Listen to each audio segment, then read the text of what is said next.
Mjallhvít og dvergarnir 7. Einu sinni í fyrndinni fæddist undurfalleg konungsdóttir í ofurlitlu konungsríki og hvað við gleði hljómur í klukkum landsins af því tilefni. Konungsdóttirin unga var björt á hörund eins og nýfallinn snjór, rjóð í kinnum eins og rós í blóma og hár hennar var tinnu svart.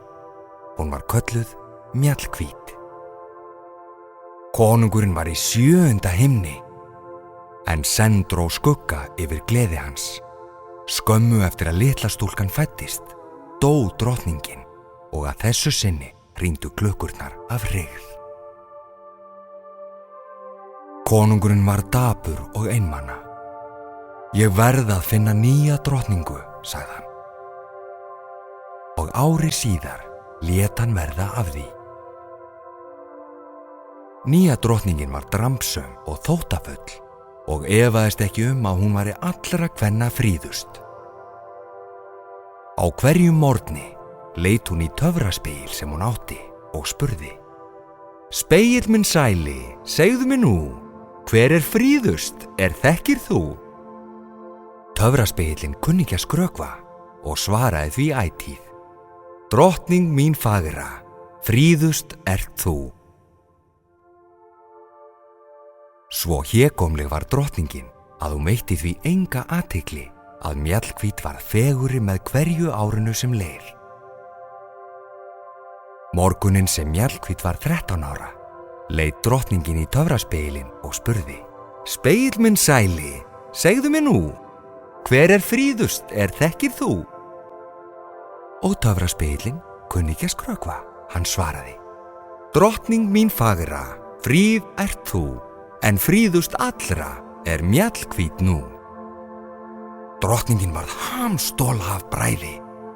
Hún lét kalla á veiðimann nokkurn sem hún treysti vel og skipaði honum að fara með Mjallhvít út í skóg og drepa hana. Veiðimaðurinn tók Mjallhvít með sér út í skóginn.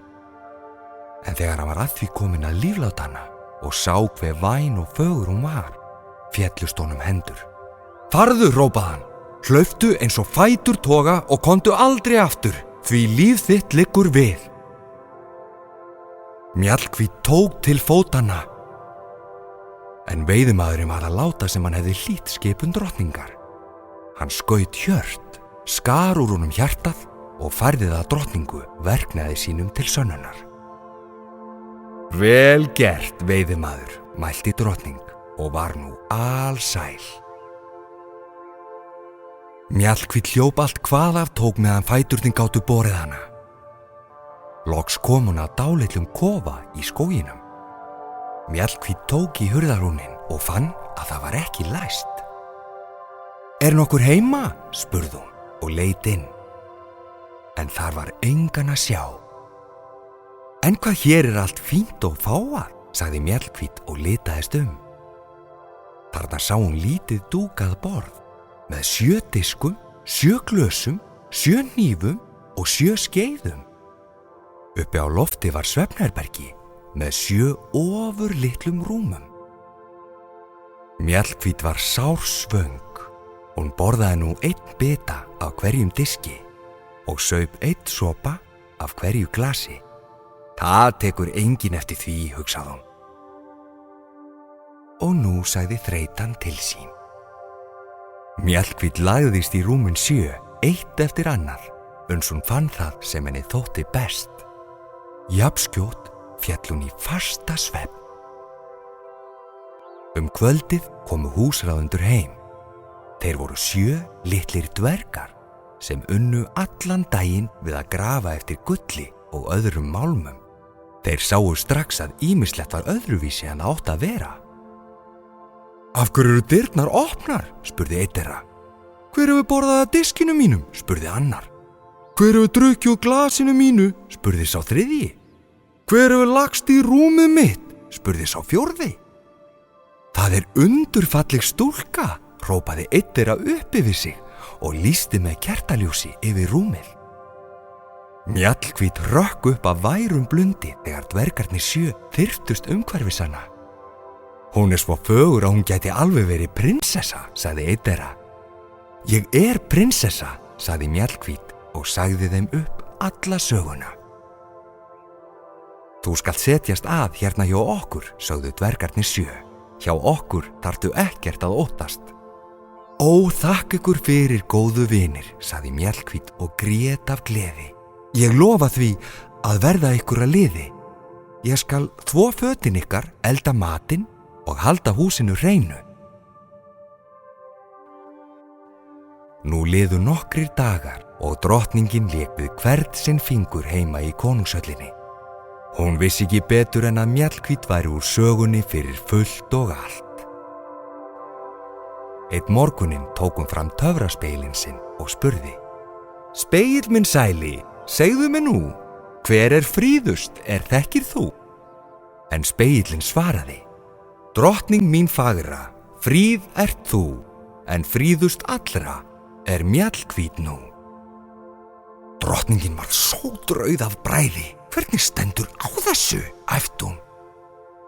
En nú rann upp fyrir henni ljós. Mjallhvít var þá ekki dauð eftir allt saman. Hér voru brögð í tafli. Drottning sneri sér aftur að speglinum og spurði: Spegill minn sæli, segðu mér nú, hver fríðust, þekkir þú? Og spegillinn svaraði: Drottning mín fagra, fríð ert þú, en fríðust allra Mjallhvít nú. Í skjóli handan við skógana 7. Hún dvelur þar hjá dvergunum 7. Ég skal koma henni fyrir kattanef í eitt skipti fyrir öll, sagði drottningin. Hún dulbjóst nú sem gömul og grettin kerlingarhrotta og hélt á stað út í skóginn í leit að húsi dvergana 7. Drottning hafði meðferðis körfu með rauðum og safaríkum eplum. Eitt þeirra hafði hún útbúið sérstaklega handa Mjallhvít. Bíðum og sjáum hvernig henni bragðast þetta, flissaði drottningin. Drottningin fann hús dvergana 7 og gekk að glugga sem þar stóð opinn. Inni fyrir var Mjallhvít, önnum kafin við húsverkin. Barnið gott, sagði drottningin. Hér ég með stór og girnileg epli til sölu, rauð og falleg eins og rósakinnarnar þínar. Þú hefur aldrei bragðað jafn gómsæt epli og eplin mín. Sjáðu hérna, bítt í eitt. Dvergarnir 7 hefðu varað Mjallhvít við að eiga tal við ókunnuga. En þessi gamla kona gerir mér varla neitt mein, sagði hún við sjálfa sig. Og eplin voru svo freistandi á að líta. Mjallhvít seildist eftir eplinu og beit af því vænan bita. Jafn skjótt og hún hafði bragðað á eplinu, datt hún koll sem dauð væri. Drottningin hafði blandað eitruðum töfradrykk í eplið. Drottning skelli hló svo að skógurinn nötraði. Þarna sneri ég á þig, snoppuð fríð litla, sagði hún sigri hrósandi. Dvergarnir 7 heyrðu hinn hryllilega hlátur og fundu að skógurinn skalf. Þeir vissu að nú var illt í efni, hentu frá sér verkfærunum og hröðuðu sér heimleiðis. En það var seinan. Prinsessan fagra lá á gólfinu og dró ekki andan. Hún Mjallhvít okkar, hún dáin. Hún fallegri nú en nokkru sinni, sagði einn dverganna. Og það var satt. Enn voru kinnar hennar rjóðar sem rós og varir hennar myndu á kirsuber. Við skulum smíða glerkistu utanum hana svo að við getum áfram virt fyrir okkur fegurðarinnar, sagði annar dvergur. Þeir hófu þegar að smíða kistuna. Á eitt horn hennar letruðu þeir nafn Mjallhvítar með gylltum stöfum. Dvergarnir voru ekki einir sorg sína, því að öll dýr skógarins komu til þeirra og grétu með þeim sinn góða vin, Mjallhvít prinsessu. Langir tímar liðu og áfram hvíldi Mjallhvít í glerkistunni. Þá bar svo til einn dag að konungsson nokkurn bar þar að garði. Þegar konungssonurinn sá Mjallhvítina fögru, varð hjarta hans snortið ást og hrifningu. Hver hún og hvað kom fyrir hana, spurði hann. Dvergarnir sögðu konungssinninum alltaf létta Mjallhvít og líka hve ljúf og góð hún væri. Leyfið mér að taka hana með mér, sagði konungssonurinn. Hún skal fá að skipa heiðurssess í höll minni. Ég varð ástfangin af henni leið og ég leit hana augum og ég elska hana enn meira eftir allt sem þið hafið sagt mér. Þegar dvergarnir sáu hve heitt hann unni Mjallhvít, játuðu þeir bónans. Þeir lyftu nú upp kistunni allir 7 og hugðust bera hana á vagn konungssonarins. Í þeim svifum rasaði einn þeirra svo að þeir mistu kistuna og eplisbitin hrökk upp úr hálsi Mjallhvítar. Mjallhvít lauk upp augunum ofurhægt. Síðan lyfti hún kistulokinu. Hvað hefur gerst? Hvar er ég? Konungssonurinn varð frá sér numinn af fögnuði. Þú ert hjá mér, sagði hann, þar sem ég vona að þú verðir alltaf. Hún lifir, hrópuðu dvergarnir. Mjallhvít lifir! Konungssonurinn féll á kné og bað Mjallhvít að giftast sér. Hún virti hann fyrir sér og varð ástfangin í einni svipan. Já, sagði hún, ég vil verða konan þín. Í þann mund bar svo til handan við skóginn að drottningin leit í töfraspegil sinn og spurði: Spegill minn sæli, segðu mér nú, hver er fríðust þekkir þú? Og spegillinn var sem fyrr hreinskilinn og sannorður. Hann svaraði: Drottning mín fagra, fríð ert þú, en fríðar Mjallhvít sem prinsinn eignast nú. Drottningin var svo ævareið að hún braut töfraspegilinn sinn í 1000 mola. Og í stuttu máli sagt, þá var hún svo hamstóla að hún dó af bræði.